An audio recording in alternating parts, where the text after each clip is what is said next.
இன்றைக்கு நாம் ஏசாயா 46ஆம் அதிகாரத்தை தியானிப்போம். ஆண்டவருக்கே மகிமையும் கனமும் ஸ்தோத்திரமும் உண்டாவதாக. பாபேல் பணியும். பாபிலோன் ராஜா நேபுகாத் நேச்சாரை குனிய பண்ணுவேன். பாபேலின் விக்கிரகங்களும் சிறைப்பட்டு போகும்.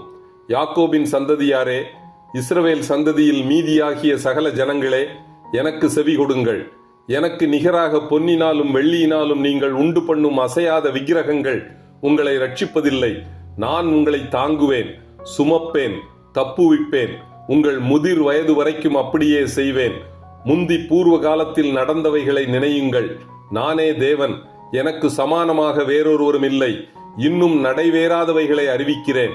கோரேஸ் என்னும் ராஜாவை உராய்ஞ்சுகிற ஒரு பட்சியைப் போல கிழக்கு தேசமாகிய பெர்ஷியாவில் இருந்து வரவழைப்பேன். அவன் உங்களை பாபிலோனிலிருந்து விடுவிப்பான். என் நீதியை சமீபிக்க பண்ணுகிறேன், அது தூரமாயிருப்பதில்லை. என் ரட்சிப்பு தாமதிப்பதில்லை. நான் சீயோனில் ரட்சிப்பையும் இஸ்ரவேலுக்கு என் மகிமையையும் கட்டளையிடுவேன். இத்துடன் ஏசாயா 46ஆம் அதிகாரம் முடிவடைகிறது. கர்த்தர் தாமே நம் எல்லோரையும் ஆசீர்வதிப்பாராக. ஆமென்.